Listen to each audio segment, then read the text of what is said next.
Assalamualaikum warahmatullahi wabarakatuh. Semoga kita semua dalam keadaan sehat dan selalu dalam lindungan Allah.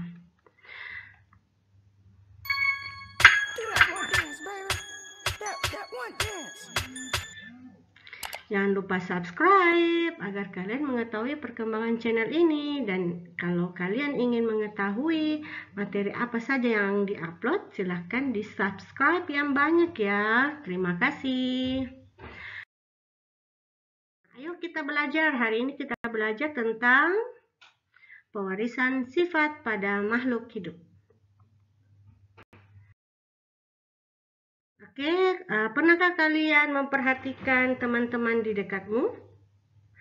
Amatilah bagaimana postur tubuh, bentuk rambut, bentuk wajah, bentuk hidung, dan warna kulitnya. Adakah perbedaan antara ciri fisikmu dengan teman-temanmu? Nah, setelah kamu amati, saja kamu melihat bahwa kamu dan temanmu memiliki banyak perbedaan ciri-ciri atau sifat. Mungkin ada temanmu yang posturnya tinggi, ada yang pendek, rambutnya lurus, rambut keriting, ya, berwajah bulat, lonjong, kulitnya putih, kuning langsat, bahkan ada yang sawo matang, bukan? Nah, di dunia ini, di ras manusia banyak sekali. Di slide ini kita bisa melihat ya, ada ras Kaukasoid, ada ras Mongoloid, ras Negroid, ras khusus. Nah, mereka memiliki banyak perbedaan secara fisik. Nah, kita juga bisa melihat perbedaan pada beberapa hewan. Nah, di dalam golongan hewan kucing saja ini banyak perbedaan secara fisik. Nah, perbedaan ini dikontrol oleh sesuatu yang disebut materi genetik. Materi genetik memegang peranan penting dalam proses pewarisan sifat. Warna kulit, bentuk rambut, bentuk hidung, atau bahkan beberapa penyakit tertentu tidak serta-merta dimiliki oleh seseorang. Setiap ciri atau sifat yang ada pada setiap orang itu warisan dari orang tua yang diwariskan melalui materi genetik. Ayah akan mewariskan materi genetiknya melalui sel sperma, sedangkan ibu akan mewariskan materi genetiknya melalui sel ovum. Jadi materi genetik dari ayah dan ibu ini akan bergabung melalui proses fertilisasi. Oleh karena adanya penggabungan materi genetik inilah, maka dirimu muncul dan beberapa ciri. Dari beberapa ciri yang mirip ayah dan beberapa ciri yang bisa mirip ibu. Nah, sekarang kita pelajari materi genetik. Apa saja yang akan kita pelajari tentang materi genetik? Yang pertama adalah kromosom. Yang kedua adalah gen dan alel. Yang ketiga ada DNA dan RNA. Yang keempat ada kode genetik. Yang kelima ada sintesis protein. Khusus hari ini kita belajar tentang kromosom. Nah, apakah itu kromosom? Oke, jadi di dalam tubuh manusia terdiri dari ribuan sel. Contohnya misalkan sel hati, sel darah, sel kulit, dan sebagainya. Di dalam sel manusia itu ada organel yang namanya inti sel atau nukleus. Di dalam inti sel terdapatlah kromosom. Kromosom, ketika kita perbesar lagi, ada protein yang dikenal dengan protein histon. Di protein histon inilah melekat adanya gen, yaitu berupa DNA ataupun RNA. Nah, kromosom dikatakan sebagai benang pembawa sifat, karena sifat-sifat makhluk hidup pada dasarnya tersimpan di dalam DNA yang terdapat di dalam kromosom. Kromosom hanya dapat diamati dengan mikroskop pada saat sel sedang membelah secara mitosis dan meiosis. Nah, struktur kromosom. Kromosom ini terdiri dari matriks atau cairan sel, ada lokus, ada kromiol, ada sentromer. Sentromer itu kepala kromosom.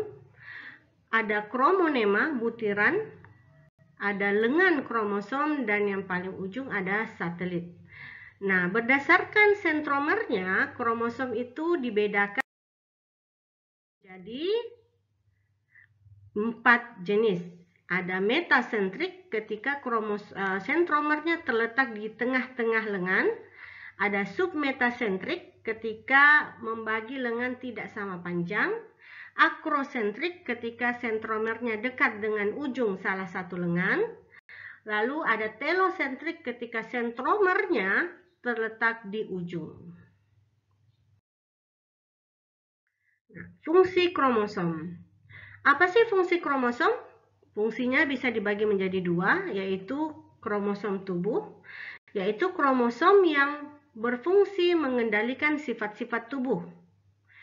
Kromosom tubuh biasa dikenal dengan istilah autosom dan disingkat menjadi A.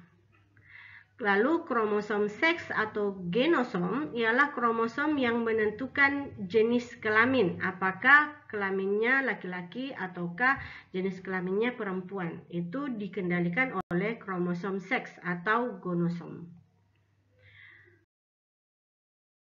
Nah, sekarang kita pelajari tipe dan jumlah kromosom. Tampilan visual kromosom setiap individu disebut kariotip. Kromosom yang memiliki pasangan dengan panjang, letak sentromer, dan pola perwarnaan yang sama disebut kromosom homolog. Kromosom itu biasanya berpasangan dan itu dikenal dengan kromosom homolog. Nah, beberapa jumlah kromosom yang ada pada organisme kita bisa lihat. Manusia jumlah kromosomnya 46 buah kromosom. Lalat buah 8 buah kromosom. Simpanse 48 buah kromosom, katak 26 buah kromosom, dan kuda 64 buah kromosom.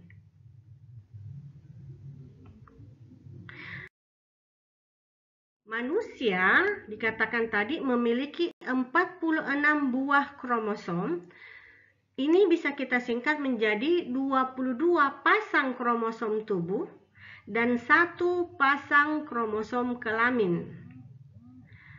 Atau kromosom kelamin itu XX atau XY. Jadi XX itu 1 pasang.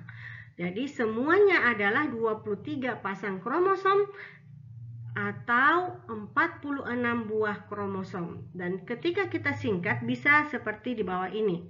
Misalkan kita menuliskan 22 AA, A besar artinya 22 pasang kromosom autosom, kromosom tubuh, ditambah dengan XX. Itu menandakan bahwa tipe ini adalah perempuan. Lalu kemudian kita bisa menuliskan untuk laki-laki adalah 22 pasang autosom ditambah dengan XY. Jadi ketika kita jumlahkan maka semuanya adalah 23 pasang kromosom. Nah, berikut ada kromosom manusia yang bisa kita lihat. Ya. Jadi ini sebanyak 46 buah kromosom. Dan di sampingnya ada kromosom lalat buah yang terdiri dari 8 buah kromosom. Kromosom pada organisme eukariotik tersusun dari bagian-bagian berikut. Yang pertama adalah DNA menyusun kromosom sekitar 35% dari keseluruhan kromosom. RNA menyusun sekitar 5% dari keseluruhan kromosom. Dan yang ketiga, protein-protein ini terdiri atas histon yang bersifat basa dan non-histon yang bersifat asam. Kedua macam protein ini berfungsi untuk menggulung benang kromosom sehingga menjadi pudar dan berperan sebagai enzim pengganda DNA dan pengkopian DNA. Nah, jadi berikut hari ini kita belajar tentang kromosom dan sudah selesai tentang kromosom. Jika ada pertanyaan, kita bisa lanjutkan ke grup WA. Terima kasih.